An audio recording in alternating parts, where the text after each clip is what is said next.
गांव में दहशत का माहौल है। अभी हम इसी गांव में आए हुए हैं रंजीत पासवान जी के घर पर जमुआ। काफ़ी मिलनसार और सामाजिक सोच वाले व्यक्ति थे। समाज के अंदर जो कुरीति और समाज के ऊपर जो जुर्म जाति था उसके विरोध में हमेशा मुखर रहते थे। सामंतियों को ये पसंद नहीं आया और उस आवाज़ को दबाने के लिए उनकी हत्या करवा दी गई है। हम आज इनके आवास पर उनके परिजन से मिलने आए हैं। पीड़ित परिवार भी हैं, उनकी पत्नी हैं और इन जो भाई हैं, माता जी हैं, उनके परिवार के सदस्य यहाँ पर मौजूद हैं। ये उनका छोटा बच्चा है, आप देख सकते हैं। ये छोटा बच्चा है और इनके सर से इनके पिता का साया उठ गया, इनका भरण पोषण। और इधर देखिए इनका घर है, एक झोपड़ी नुमा घर। इस झोपड़ी के लाल को लोगों ने ठिकाने लगाया है इस उद्देश्य से कि कोई भी गरीब घर अन्याय और अत्याचार का विरोध करने वाला पैदा ना हो। अगर वो सोच भी रखता है तो सोच वहीं पर दबा दिया जाएगा। इस उद्देश्य से इनकी हत्या कराई गई है। लेकिन हम लोग कभी भी उनके सोच को मरने नहीं देंगे और जिन्होंने भी हत्या कराया है उनको चैन की नींद नहीं बैठने देंगे। प्रशासन को हम अल्टीमेटम देते हैं कि अगर एक सप्ताह के अंदर तमाम चीज़ों का खुलासा नहीं किया गया, केवल खाना पूर्ति के नाम पर अपराधी को गिरफ्तार करना ये बहुत बड़ी बात नहीं है, लेकिन ये खुलासा करना होगा कि शूटर कहाँ से हायर हुआ है, किसने हत्या करवाया है, क्यों करवाया है। तमाम चीज़ें स्पष्ट होनी चाहिए। और अगर प्रशासन इसको लीपापोती करने में अपना समय व्यतीत कर रहा है तो वो भी कान खोल कर सुन ले कि अगर एक सप्ताह के अंदर तमाम चीज़ों का खुलासा नहीं हुआ तो प्रशासन का नींद हराम कर देंगे।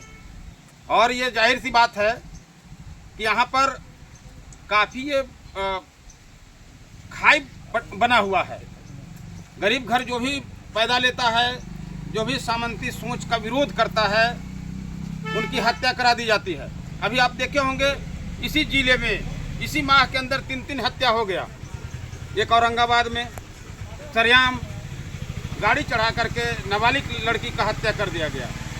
एक नाबालिग लड़का 12 साल का एरका कॉलोनी पर, वो भी पासवान समाज के लड़का को हत्या करके फेंक दिया गया। आज तक पुलिस उस पर कोई खुलासा नहीं कर पाई।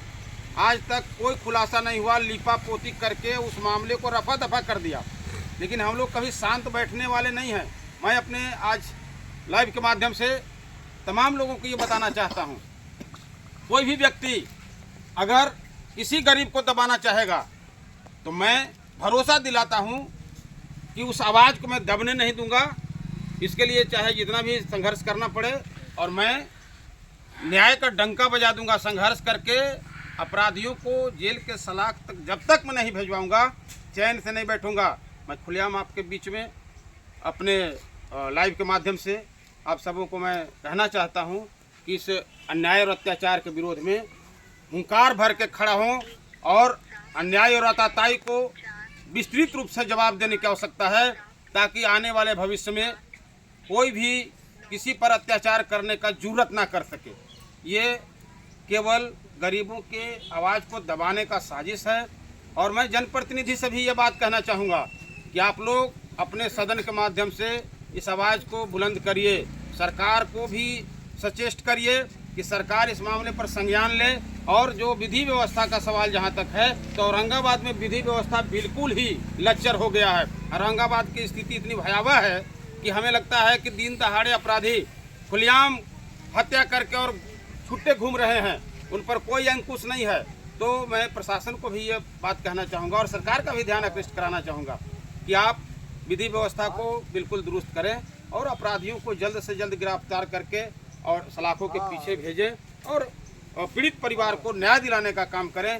इन्हीं तमाम बातों के साथ मैं सभी लोगों से निवेदन और अपील करते हुए इस गरीब परिवार के जो घर का लड़का था, जो समाज के लिए मुखर रहता था, समाज के नौजवानों का हौसला बढ़ाने का काम करता था, संघर्ष के रास्ते में वो लोगों को आगे लाने का काम करता था, उसकी हत्या करा दी गई है। उसके हत्या कराने से अब समाज के जो अत्याचार करने वाले लोग हैं, समाज के ऊपर जो दमन शोषण करने वाले लोग हैं, वो भी सचेष्ट हो जाएं। कैसे एक आध दो हत्या करा देने से काम नहीं चलेगा, पूरे लोग रंजीत पासवान बन के खड़ा हो जाएंगे, पूरे लोग जो है संघर्ष का रास्ते पर खड़ा हो जाएंगे। इसलिए प्रशासन भी आज कान खोल के सुन ले कि 1 सप्ताह का समय मैं देता हूँ। 1 सप्ताह के अंदर ये थाना प्रभारी जिसने आज तक पर्दा डालने का काम किया है, अपराधियों का आज तक खुलासा नहीं हुआ, तो वो जल्द से जल्द खुलासा करें और प्रशासन अविलंब कार्रवाई करे और थाना प्रभारी को निलंबित करते हुए इन पर प्रोसीडिंग चलाए, उन पर विभागीय कार्रवाई चलाए कि अभी तक खुलासा क्यों नहीं हुआ।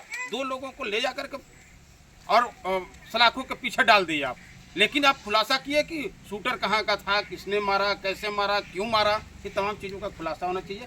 आप सबों को एक बार पुनः आग्रह करते हुए कि आगे 1 सप्ताह जो समय दिया गया है, उसके बाद जो जंग छिड़ेगा, जो प्रशासन के विरोध में लड़ाई उठेगा, उस लड़ाई में आप लोग बढ़ चढ़ के भागीदार बनिए और समाज में अन्याय अत्याचार को मिटाने का संकल्प लीजिए। यही हमारी आप सबों से अपेक्षा है, यही उम्मीद है, यही भरोसा है। धन्यवाद, थैंक यू।